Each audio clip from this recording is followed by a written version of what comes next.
नामी से नाम बढ़ा। लंका विजय के पश्चात जब राम अयोध्या लौटे और राजतिलक हो गया, तो एक दिन राजदरबार में महर्षि वशिष्ठ, विश्वामित्र, नारद तथा अन्य की ऋषि धार्मिक विषयों पर विचार विमर्श के लिए पधारे।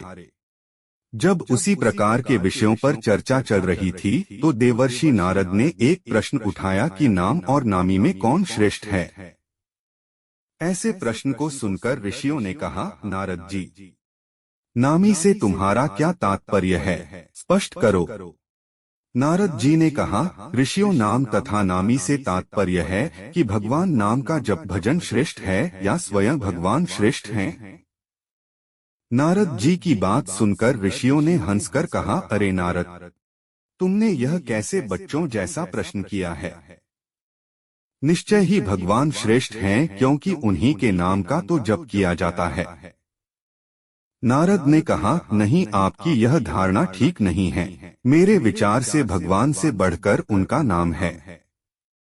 भक्त को भगवान के नाम के जप से ही शक्ति मिलती है, क्योंकि नाम के भजन के बिना भगवान कहाँ कृपा करते हैं। पर यह बात सबने आसानी से स्वीकार नहीं की, तो नारद ने कहा, अपने मत की प्रतिष्ठा के लिए मैं इसे उचित समय पर प्रमाणित करूंगा। इसके कुछ देर बाद राजदरबार स्थगित हो गया। हनुमान उस दिन दरबार में उपस्थित नहीं थे, इसलिए हनुमान को इस विवाद के बारे में कुछ नहीं पता था। दूसरे दिन राजदरबार लगने से पहले नारद ने हनुमान को बुलाया और कहा, हनुमान, राजदरबार में जाने पर तुम श्री राम तथा उपस्थित ऋषियों को विनय पूर्वक प्रणाम करना, पर विश्वामित्र को प्रणाम मत करना। वे भले ही ऋषि का चोला धारण किए हैं, पर वे ब्राह्मण नहीं हैं। क्षत्रियों की पूजा ब्राह्मणों जैसी नहीं होती। हनुमान ने सोचा, नारद देवताओं के ऋषि हैं, ठीक ही कह रहे होंगे, उनकी बात अवश्य माननी चाहिए। उन्होंने कहा, ठीक है देवर्षि, मैं ऐसा ही करूँगा। दरबार में भगवान श्री राम सिंहासन पर बैठे थे। मंत्री तथा ऋषि आदि भी अपने अपने आसन पर विराजमान थे।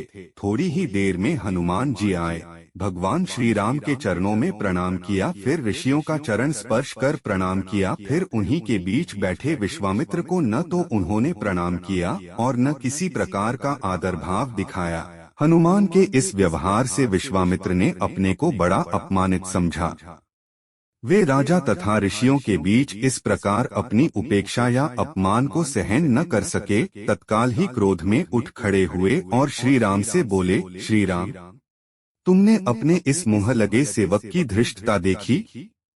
भरे दरबार में इसने किस प्रकार मेरी उपेक्षा की तथा उद्धत भाव से मेरा अपमान किया।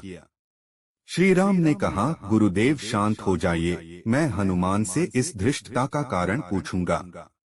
विश्वामित्र का क्रोध शांत नहीं हुआ। उन्होंने कहा, यह तो आपने प्रत्यक्ष देखा, पूछने की क्या आवश्यकता है।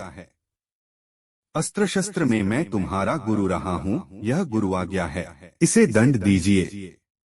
नारद ने भी विश्वामित्र की हाँ में हाँ मिलाई तथा कहा, भगवान विश्वामित्र ठीक कहते हैं, हनुमान ने इनका प्रत्यक्ष अपमान किया है, आपके उदंड सेवक को दंड मिलना चाहिए।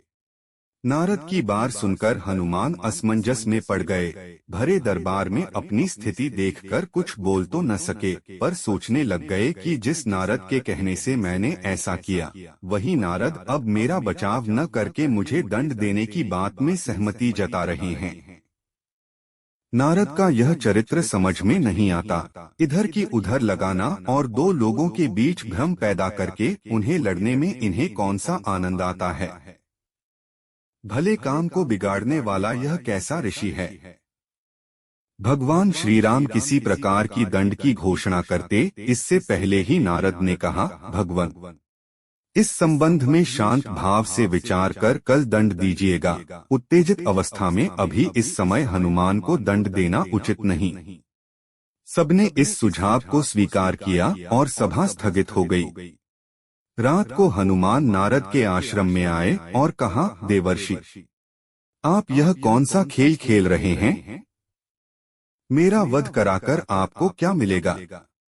मैंने तो जो कुछ किया वह आपकी आज्ञा से ही किया था। नारद हंस कर कहा, हनुमान निराश मत हो, चिंता मत करो, मेरे कहने से तुमने जो किया है उसके लिए दिए जाने दंड से तुम्हारा कुछ नहीं बिगड़ेगा। तुम्हें दंड मिलेगा पर तुम्हारा बाल भी बांका नहीं होगा।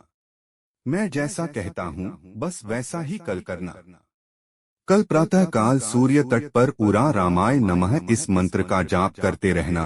कोई कुछ कहे तुम कुछ मत सुनना, बस यह मंत्र प्रेम भाव से जपते रहना। प्रातः हुई, हनुमान जी स्नान कर सरयू तट पर खड़े होकर मंत्र जाप करने लगे। दरबार लग जाने पर जब हनुमान दरबार में उपस्थिति न हुए तो श्री राम ने पूछा, हनुमान कहाँ है, अभी तक नहीं आए? विश्वामित्र ने कहा, आप आज दंड देने वाले थे, शायद इसलिए डर कर नहीं आया। नारद ने कहा, मैंने अभी थोड़ी देर पहले सरयू तट पर उसे स्नान ध्यान करते हुए देखा है। भगवान राम ने कहा, यह हनुमान की एक और उद्दंडता है, हम स्वयं तट पर जाकर वहीं हनुमान को दंडित करेंगे। राम विश्वामित्र ऋषियों तथा मंत्रियों के साथ सरयू तट पर हनुमान को दंड देने के लिए पहुँचे। श्री राम अपने भक्त को बार बार करुणा भरी दृष्टि से देखते तथा सोचते कि अपने दुर्दिन के साथी ऐसे परम भक्त पर कैसे बाण चलाएं। उधर गुरु विश्वामित्र के कोप का डर भी उन्हें सता रहा था। गुरु की मर्यादा की रक्षा के लिए उन्होंने हनुमान को दंड देने का निश्चय किया। श्री राम ने धनुष पर बाण चढ़ाए और हनुमान को लक्ष्य बनाकर बाण छोड़ दिए। अरे यह क्या! बाण तो हनुमान जी के शरीर से कुछ दूरी पहले ही रुक गया। राम बाण पर बाण मारते रहे पर एक भी बाण हनुमान के शरीर को नहीं छुआ। उधर हनुमान राम के बाणों के प्रहार से निश्चित नारद के बताए मंत्र का जप करते रहे। वह मंत्र जैसे हनुमान का कवच बन गया। यह देखकर श्री राम को बड़ा आश्चर्य हुआ। हनुमान में यह कैसी शक्ति आ गई है?